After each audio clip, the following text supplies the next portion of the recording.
Hello everyone, welcome to this video. Now let me ask you something, right? You have spent months preparing for the PMP exam, right?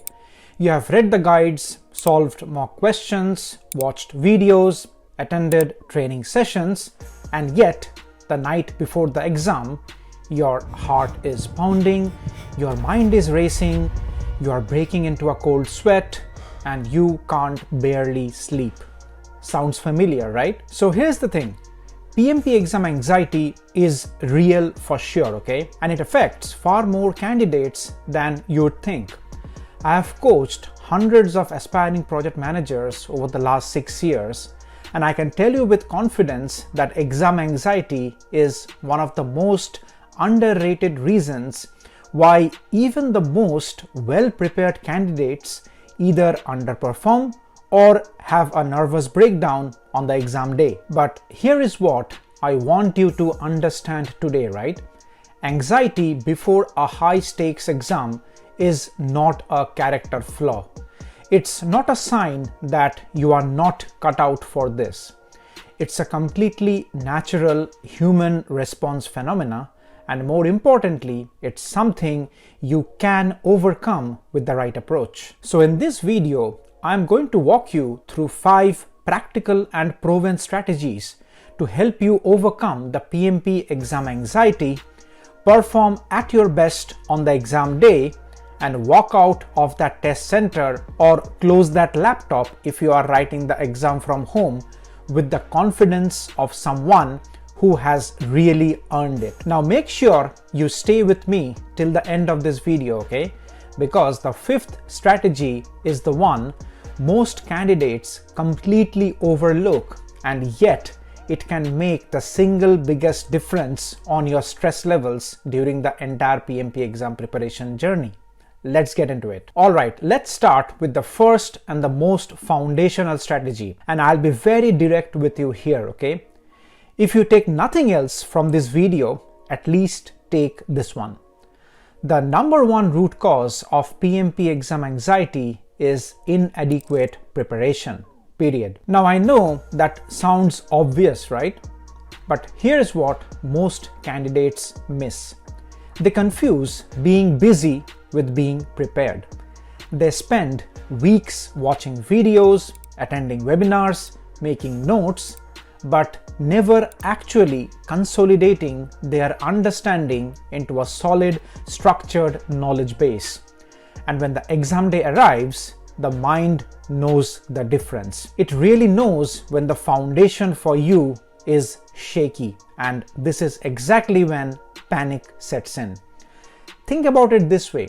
Imagine you are about to present a business case to your senior leadership team, right? Now, if you have done your research, you know your numbers and you have rehearsed your delivery, and then you walk into the room feeling calm, confident, and in control, right? However, on the other side of the spectrum, if you have scrambled through a few slides before the night before, your palms are sweaty even before you have started to say even a single word. So the same principle applies in the PMP exam preparation as well, okay? So in summary, what does a solid preparation actually look like for the PMP exam? Let me break it down for you. First, you need to study from the right sources. That means the PMBOK guide, the Agile Practice Guide, and the Process Groups Practice Guide. So these are really non-negotiable. And the good news is all 3 of them are available for free with a yearly PMI membership. But beyond those foundational reading materials, you need structured guided learning, right? See, reading alone rarely gives you the depth of understanding required to tackle the PMP's scenario-based questions. You need someone to walk you through the core concepts, help you understand the thinking behind the answers, and connect the dots between the theory and application. Now, to bridge those gaps, you can take up any 35 PDU course provided by education providers across Udemy, or you can Google for some suitable education providers within your region for PMP exam preparation. You can also check out my PMP Exam 35 PDU Masterclass on Udemy. This is a full 35-hour self-paced training program that has helped hundreds of PMP exam aspirants not just to clear the exam, but actually understand project management at a level that makes them better professionals. It covers everything you need for the current exam format across all the 3 domains, with structured modules and practice questions built in along the way. And here is something worth knowing if you are planning to appear for the PMP exam this year in 2026. PMI is introducing a revised exam format from July 2026, which includes changes aligned to the PMBOK 8th edition. Now, my 35 PDU course will be updated to reflect the new format once those changes take in effect. And that course upgrades in future will be free for you if you have already enrolled in the course. So whether you are preparing for the current exam format before July 2026 or gearing up for the updated exam format post July, this course will have you covered. I have also made a couple of dedicated videos on this channel specifically covering the new PMP exam format and what's changing after July 2026. I'd strongly encourage you to watch those videos after this one so that you have a complete picture of where the exam is heading. You'll find links to all those videos in the description section of this video. Now, here's the bottom line on preparation, right?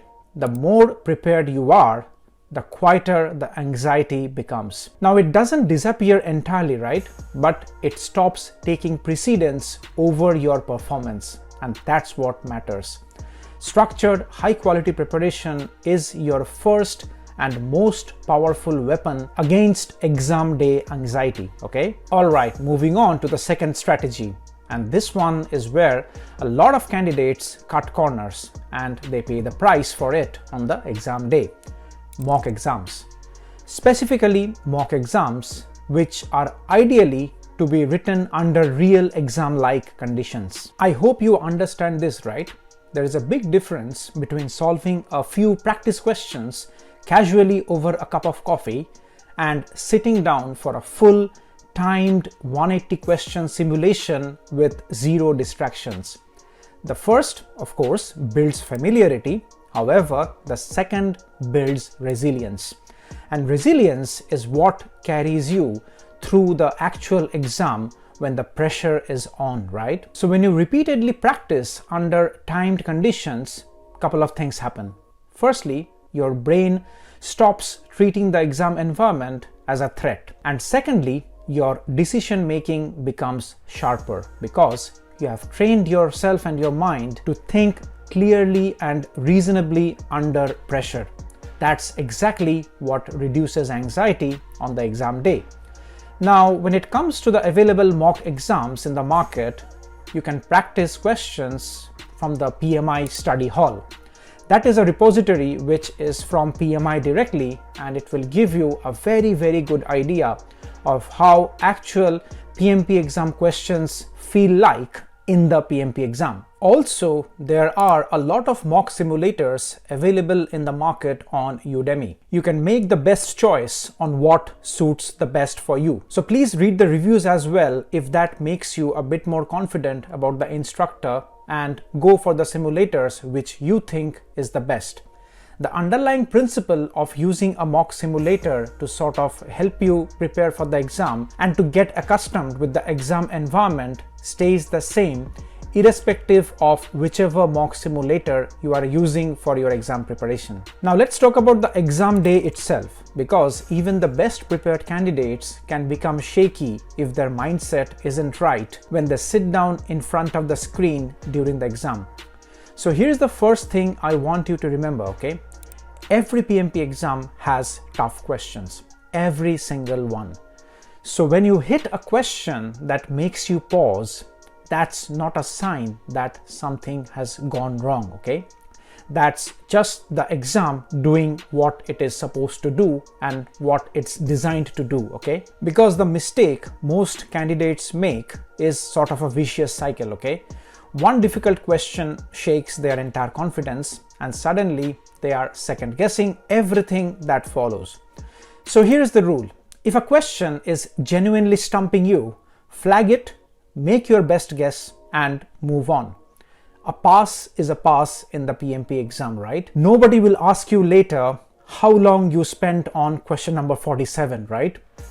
Now on pacing, remember that you have approximately 1 minute and 17 seconds per question.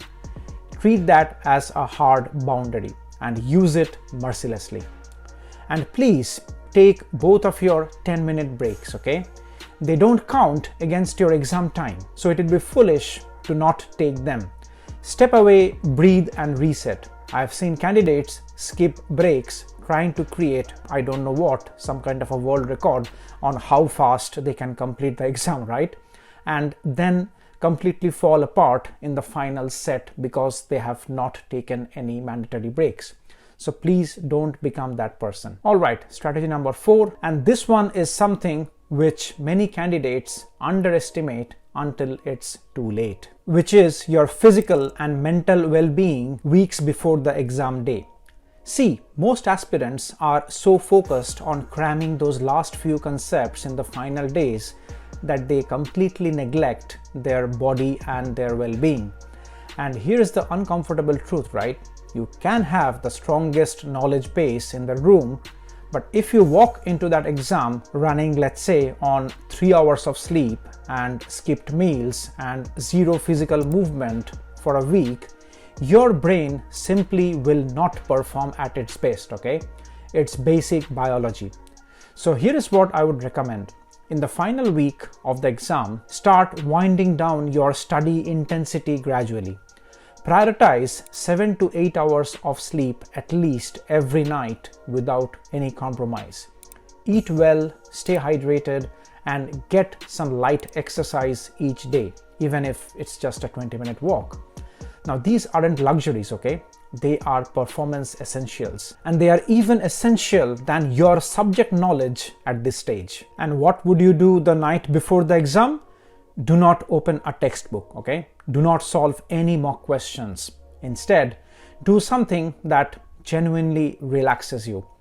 Let your mind consolidate everything it has absorbed over the weeks and months of preparation, because your brain needs rest to perform.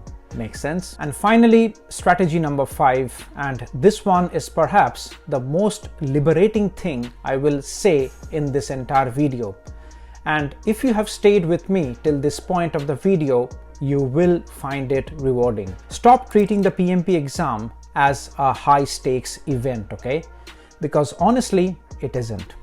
Now I know that might sound counterintuitive. You have invested months of preparation, application fees, study materials, and of course, it feels like a high stakes exam, right? But here's the perspective shift I would want you to take. Because mind it, for you as an individual, the real risk isn't failing the PMP exam, okay? The real risk is the chronic stress, the anxiety, the sleepless nights, and the toll that excessive performance pressure takes on your mental health. That cost is far, far greater than not passing the PMP exam on your first attempt. Far greater. See, here is what the science of performance consistently tells us. People tend to fumble the most when the perceived stakes are the highest. The moment you lower the pressure on you and on your mind, your thinking becomes clearer, your recall improves, and your decision making sharpens. So here is the fundamental truth I want you to carry into that exam room. If you don't pass the exam on your first attempt, you retake it. As simple as that. And when you are eventually PMP certified, trust me, nobody, not even a single employer or client, will ever ask whether you passed the exam in first attempt or in your second attempt, okay? Makes sense? It's just an exam. Take it in your stride. Don't make it an issue which gets blown out of proportion, because it's not worth it. Thank you for watching, and if you have liked the video, please press the like button, and I'll see you soon in the next video.